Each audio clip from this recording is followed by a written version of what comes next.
About 800 years ago, King Philippe Auguste built an enormous wall around Paris.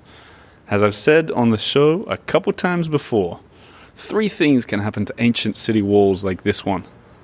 They can either get totally demolished as cities grow, they can remain perfectly intact, so you can see medieval towns around France with big walls around them, where you can walk on the ramparts and enter through an old city gate. But the third and the most interesting thing that can happen is the city swallows up the wall, never to be seen again. That is what happened in Paris. And today, I'm going to take you on the last stretch of the Philippe Auguste Wall to see what is hidden from us and to find some vestiges of this ancient and magnificent wall. That's right, this is the Eiffel Tower podcast. My name is Oliver G. This is the AB season, and W is for wall.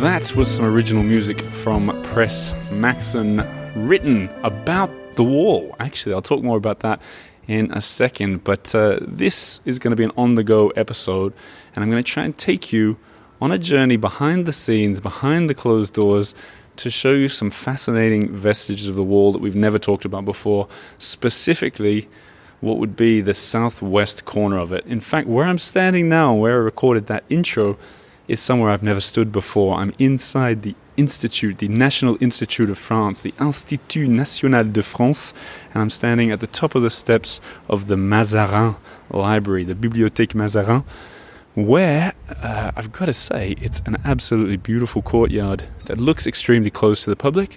Turns out it's extremely open to the public. You just got to walk through that front door. Why we're interested in it today is because this ancient wall ran right through the building itself. I'm going to go into the library to see if there are any vestiges. Then after that, I'm hopefully going to sneak you into a perfume factory's headquarters, into a car park, and we're going to finish at a restaurant with a big surprise right in the middle of it. Let's go hunting. That's the entry.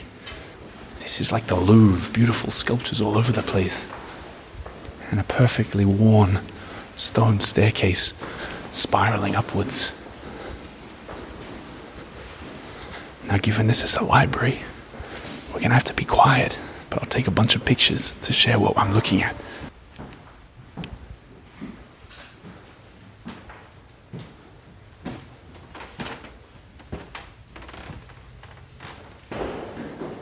Okay, I'm making my way out of this magnificent library, but I got to tell you, that place is catapulted immediately into the top 3 libraries I've seen in France.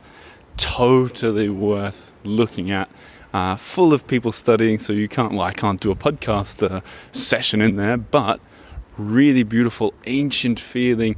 A who's who of famous ancient Roman faces on busts around the walls, but also that kind of wild juxtaposition of young students on Apple laptops with books that look to be 300 to 400 years old on the walls, probably older.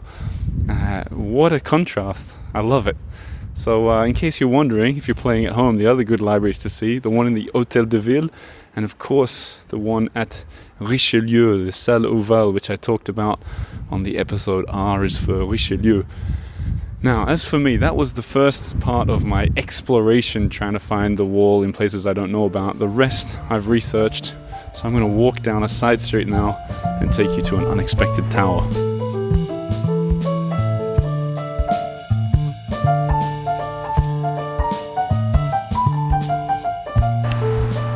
Now, if you're new around here to the Eiffel Tower, you probably haven't heard the episodes where I went off wall hunting on the right bank and even on the other side of the left bank, but they're some of the most popular episodes I've ever done, and the idea is we sneak into doors and we track where the wall once ran. Over the years, I've become a bit of an expert on this. I even gave a talk about it at the Louvre for the American friends of the Louvre. but I figured there might be some people who want to do this exact walk today, so I'm going to spell it out a little bit. Where you want to begin is crossing the Pont des Arts, the famous Pont des Arts, heading to the left bank. That's where you'll see the building that I just went in. You want to turn left. Immediately you're going to see some signs on the wall with pictures of the tower, and it even says the Tour de Nesle. Not exactly sure how to pronounce it, but that was right there where the building was. Then you want to swing left. And immediately, I'm not sure if this is part of the wall, but there's a really ancient looking archway built into a wall that looks about the size of a small statue, and I wonder if that was part of the tower. There's even a sign here saying that the tower was here in the year 1200. Now the towers, I want to talk about this because this is kind of the most exciting part of the wall. There were 77 of these towers, and through my own explorations, I found 7 or 8 of them in fairly good condition, mind you. The rest of them all taken down, but the ones that remain are almost all in interesting places. If you go to the right bank, you'll find one in a hidden garden, one in the middle of a basketball court, one in a museum about something entirely different. Today, we're going to see 3 towers. So this is actually the most exciting stretch as far as towers are concerned. And to get to the first one, you need to follow the Seine, and you need to walk along the Bouquinistes, and then take your first right after the Monet de Paris Museum. The thing that's tricky with this wall is because it was so long ago that it stood, a lot of it has been removed and built over, so you can't exactly follow the trace of the wall because you'd be walking through museums, buildings, even highways.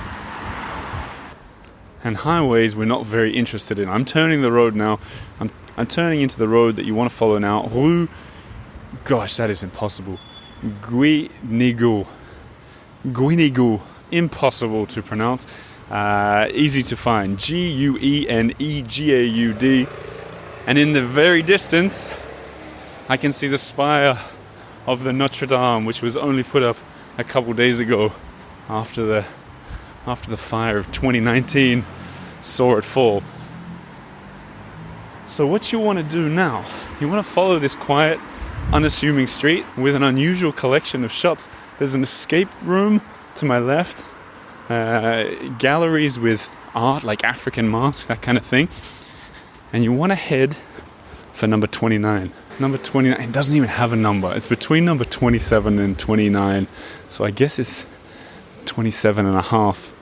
And as luck would have it, it's open today. Now this is the first bit where you're going to hear it in my voice. I'm going to get a little bit nervous because we're doing something we probably shouldn't be doing. Walking into the official, what is it? It's the head offices of a perfumery, of a perfume brand called Bully, B-U-L-Y. But you can hear the street sounds have disappeared. It's because I'm going in anyway. And you have to walk through, I'm doing it right now, a weird kind of circular entry to get into this outdoor sort of garden. This looks like something from, I don't know, it looks like a yoga Zen retreat or something like that. 2-3 floors high, made of glass and wood, and it's the headquarters. I'm going to try and go in. The door's open. Hello, bonjour. Do you speak English? I just came to have a quick look at that wall. Is that okay? Thank you very much. Okay, we're in, and I can't believe it. Bonjour. This is one of the most unexpected, this has got to be the most unexpected part of the Philippe Auguste Wall in Paris. What we have here, in the middle of this room with a slanted wooden ceiling, is a tower. And because it's in the middle of the room, it looks enormous. Now, I've seen all the other towers, I think. This feels like it's 2 or 3 times bigger, just because it's surrounded by tables, chairs, drawers, and there's a ceiling above it. In fact, there's ancient wooden beams that are like protruding from the middle of it, showing how over the centuries they really built into this wall. Now, I have no idea if it's possible to see the inside. I doubt it. Look, there's even windows in. I'm going to take a bunch of pictures to share. There's not windows, but there's what probably once were windows. There's ladders propped up against it. And once again, another unusual juxtaposition, because this perfume shop is packaging up everything for Christmas. So leaning up against this ancient wall are boxes of perfumes to send around the world. What I love about this wall too is there's big gaps in it between some of the stones, big enough to put my whole hand, like there's a crack running down the side of it. So it's extraordinary to think that this has managed to escape the clutches of modern time where they want to rebuild. It would have been so easy to knock this down and rebuild a normal wall. I'm going further in. It looks like it's been built into the back wall here, so I doubt there's any way inside. But fascinating, I can see where big chunks of wood were once jutting out from it, which I've never seen on any of the other towers. It feels weird to be in here doing a podcast with people working around me. Gosh, what an interesting crack in the wall. I wonder if it's hollow. I'll ask someone. So you work here then? I work here. And do communication manager. Okay, well it's perfect that I'm talking to you. Hello. What do the people who work here think about this wall? Well, it's a very huge history. Yes. So I think it's Notre Dame was actually 1154. I do things like a date like this. So it is as old as Notre Dame, and this actually was the city limit of Philippe Auguste, and that century. So this space is out of Paris, and this other space is in Paris. So we're out in the fields. Exactly, you're out in the fields. Yeah. So you imagine actually how Paris was little in the 12th century. Yeah. And actually it's been built, you can see like all the different aspects of stone. Some are actually with wood inside. So you're literally, these are pieces of wood that are poking out. And you are actually in the center of an e-commerce preparation room. With lots of Christmas things around. Exactly, a lot of Christmas things, exactly. And what about, is there anything on the interior? I don't know. How can we find out? Not possible, because we do have, I do think, a window over here. Yeah. And then you see it's completely blocked with paper and stone. Well, that's so weird, because someone must know what's inside. But I don't. No. I work with. No. I don't know. There's like 5 or 6 of these towers around Paris, and none are as... Exactly. This is very interesting. There's none that are inside like this, and this feels bigger than the other ones as well. I don't know. Yes, it's huge, and I think the top were destroyed by the times, by the wars, or by the extension of Paris. But maybe if you go Rue de Nevers, which is just behind, you might see something out of the roof. So I go over this. And what's next door? What's over there? I don't know. It's the wall. The mystery of the wall continues. Exactly. Okay. And just on a more sort of personal note, for you guys who work here, is it fun to have this ancient history, or is it kind of like, we don't care, this is Paris? No, because actually we do care of Paris, because we actually are making Paris, bright around the world. So we do care about history, because also the company we work for is very linked to history since the 19th century.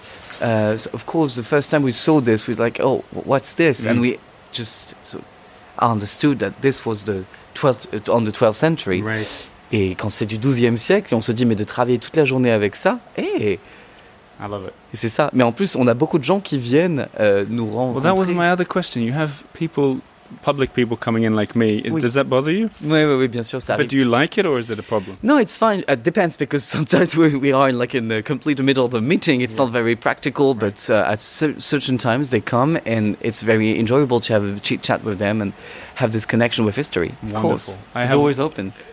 You've been so kind with your time. You're talking to a lot of people right now. Okay. Give a shout out to your company. Who are you and what do you sell? I'm Florian Elivaz. I'm the communication manager of Officine Universelle Bully, and we're selling some perfumes, interior candles, perfumes. Well, we are in a beauty emporium. It's not a pharmacy nor a apothecary. It's a beauty emporium that you can find your path along among 900 references. I'm going to link to you below, and you've been very kind to show me. Can I go upstairs and see it from upstairs? Of course. Oh, thank you. Mais si vous n'allez pas me mettre en anglais, c'est une horreur. Mais votre anglais, c'est magnifique. Non, je cherche mes mots, je ne suis pas réveillé. Pas du tout. Hein. Non, vous êtes anglais, vous aussi? Australien. Vous êtes australien. C'est ça.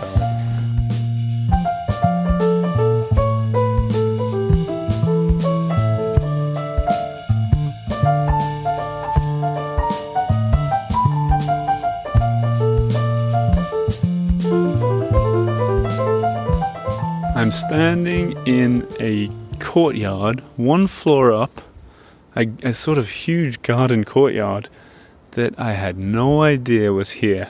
And this is a perfect example of why these stories are fun and important, not just for me, but for anyone else who takes on these kind of unusual urban treasure hunts. Let me tell you what happened after I left the lovely Florian. He said, instead of continuing the way you're going, take Rue de Nevers, Nevers. And it's this sort of medieval-looking alleyway, the kind of place I don't think you'd want to go at night, but in the day, it was, perfectly intriguing. And I was looking around for open doors, couldn't find anything, but I turned a corner and found a hotel. And I said, have you heard of the Philippe Auguste Wall? And they said, no idea what you're talking about. So I looked on Google Maps on the satellite version of it and saw that there seemed to be some kind of park. And I asked if I could access it. And they said, yeah, go up the stairs, turn left. And that is how I find myself in this little oasis of greenery with still some autumnal leaves on top, just in the middle of the city. You'd never know. Totally deserted, statues out here as well, lots of trees. Seems to be residential buildings to the left, offices on the right, but perfectly quiet. I bet it's lovely in the summer.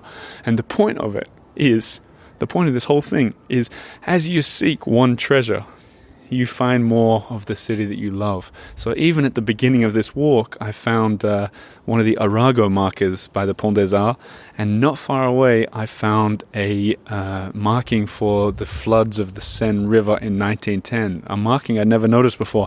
I took a picture of it, and these are kind of things. You explore the city streets you've walked many times, and you see it with new eyes, and that's exactly what's happening here right now. As for the wall, it doesn't seem like there's anything here, but it's still a discovery. Onwards.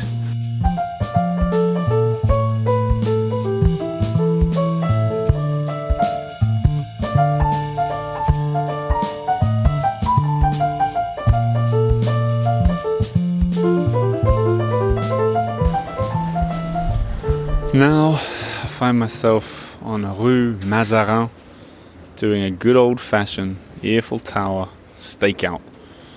What they've gone and done here at the parking place, the parking garage, is they've made it private. You used to just be able to walk in, and I don't know why. I guess it's a security thing, but now they've called it a parking privé, and you need a code to get in. So what I'm doing is I'm waiting across the road because I just saw a car go in to park.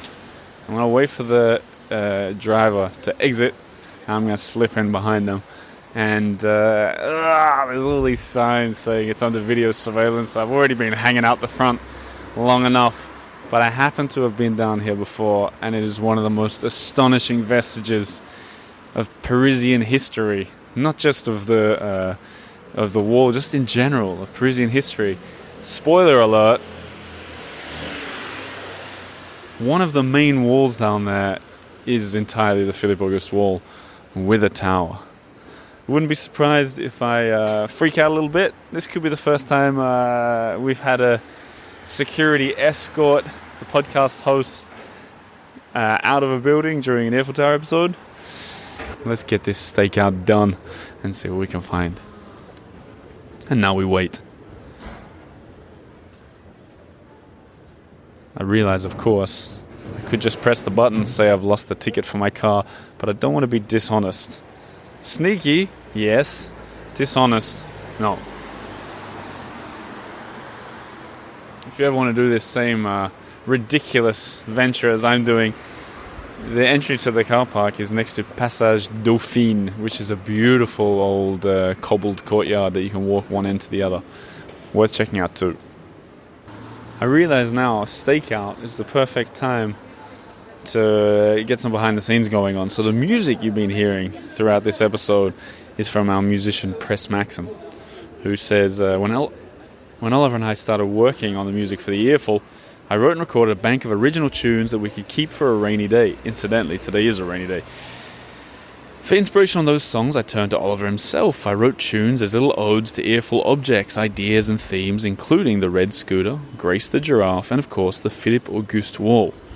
For the latter, I was trying to capture the curiosity and sometimes sneakiness needed to find and experience parts of this ancient relic. The song is called In Search of Philippe Auguste.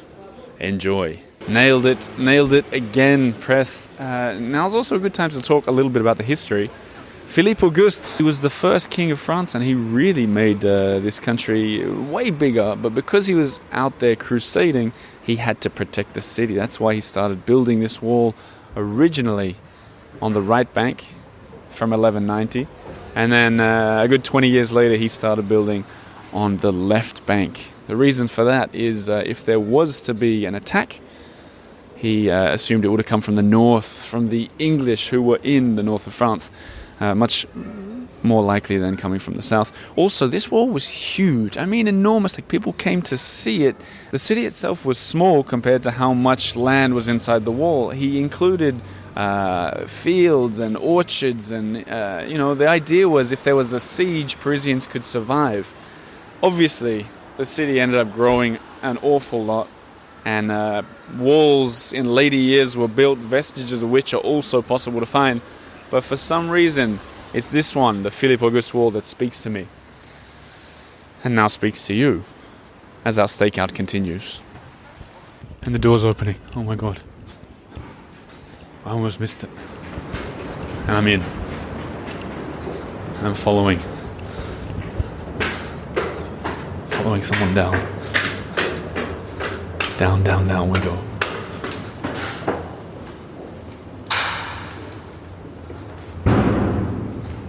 So down first flight of stairs. Now we're going down the second flight of stairs.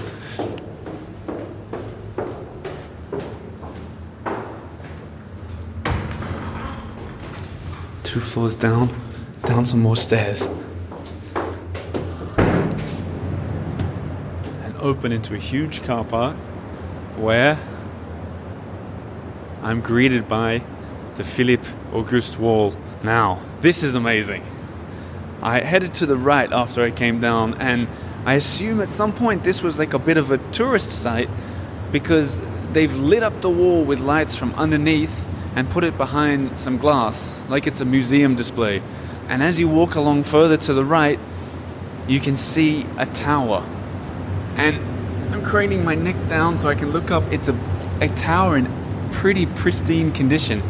It hasn't been affected by the elements. It's inside, and it's behind glass. So this is a rare find. I think this is one that most people wouldn't have found. And if you look, now I'm doubling back on myself, the wall runs for at least, that's got to be the length of a basketball court on the other side. So a whole big wall of this car park, and you can see both sides of the wall. So this is cool. You can actually get the thickness of it, which looks to be about, 10 feet, 3 meters. So here I am walking on the other side of the wall. I guess I'm inside of Paris now on this car park. And then you cut through a big chunk in the wall where the cars would drive, and you're inside Paris again. I'm going to take pictures. It's hard to describe really, but at this stop you can really get a sense of how big the stones were in the wall. I mean, the one I'm looking at now, it looks like the size of, if you got a big children's book, like one of our children's books, the hardback cover, and opened it up, that's how big one of the rock's faces are. So that's pretty enormous. It would have been a mighty task to build it. And also here you can kind of see the bottom lip. Maybe that was where the underground section was. But what's fascinating about this is that I'm 2 floors underground and we're at the bottom of the wall. So presumably the ground level of Paris has risen an awful lot over the past 800 years.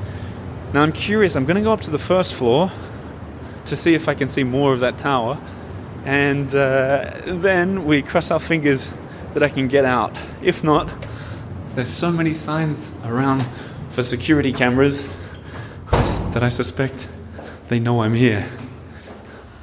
Oh, I just looked into one. That was pretty silly. How long until I get banned? Oh, I looked into another one. Well, it's been a good run.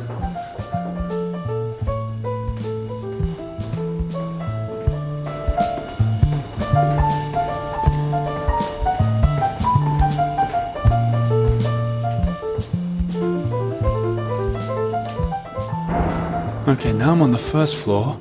I'm not sure I've been here before. This is awesome. Okay, the wall's even bigger here. This is up to the ceiling. We're talking like This must be over 10 feet high, 3 meters high, and there's a sign even here. Around the year 1200, Philippe Auguste built this ancient wall of Paris. And this, look, I'm not even meant to go here. Now I'm crossing a line, literally. Exceptional. Oh wow, I'm going to share. You're going to love the pictures of this. So I'm up above where I was before, and you can really get up close to the tower here. It's lovely the way they've lit it up.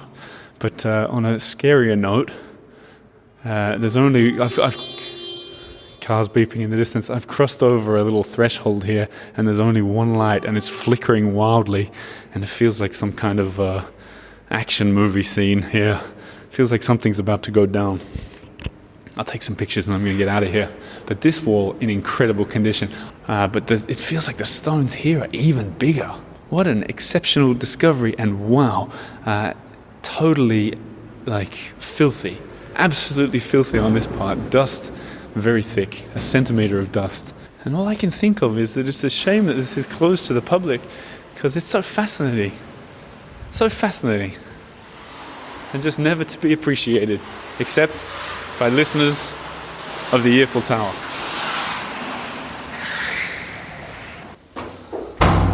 Oh my gosh, that scared me. Now we get out of here.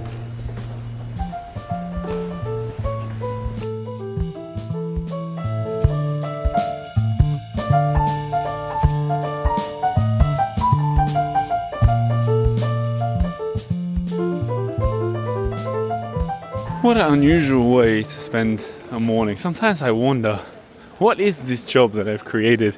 Walking around talking to hoteliers, hairdressers, museum workers, perfume-making employees. I answer myself, I don't know what it is, but it sure is exciting, to be honest. And I'm really I'm grateful to be able to share this with you guys. And I've left perhaps one of the best to last, just off Rue Mazarine, which I realize I've been calling Rue Mazarin by mistake. What are you going to do? There's another passage, the Cour de Commerce, and I think it's quite famous mainly because the oldest cafe in Paris is on the right-hand side as you walk in. I guess on the western side, Café Procope. And I've featured on the show before. I mean, I don't really rate it. They've got one of Napoleon's hats in there, allegedly, and that's kind of fun. It's nice to walk through these massive cobblestones, fun, but I'm not interested in the Café Procope. I'm much more interested in a new restaurant across from it called the Brasserie des Prés. Brasserie des Prés. And the reason is, and I'm approaching it right now, is right there, smack bang in the middle of the restaurant, is a tower from the Philippe Auguste Wall, very tastefully the centerpiece of the restaurant. You can sit, I'm standing on their terrace right now, there are people in there, it looks very cozy. I'm going to go in there myself, but very cozy, really well lit, and you can sit up with your shoulder against it and enjoy a nice meal. In fact, this place has kind of gone a little bit viral lately because a lot of younger Parisian influencers have been sharing it as a cool place to eat. But I've eaten here and I thought it was really good. You don't need to be an influencer to go eat here. Reasonably priced brasserie food in a beautiful setting. So remember, if you do make a visit, you can go upstairs and do the same thing. You can sit right against the wall. Me, I'm going to see where I can sit, and that's where I'm going to end the podcast. But first, looking at the menu outside, it looks like absolutely typical French food. Tartare du bœuf, croque-monsieurs, escargots or snails. It's everything. It's all the famous ones are in here. So this is a good place to get some French food. And I think we end this podcast episode by going in and getting a table for a lunch for one. Bonjour monsieur. Bonjour, c'est juste pour... C'est pas trop tard pour manger? Pour déjeuner? Non, je vais vous installer tout de suite. Merci. Venez avec moi, on va se mettre juste là. Merci. Table for one. Attention, on a la cuisine qui ferme dans un quart d'heure. Ok. Dans 10 minutes. Ok, Tu merci commander? beaucoup. Ok. Je reviens vite vous voir.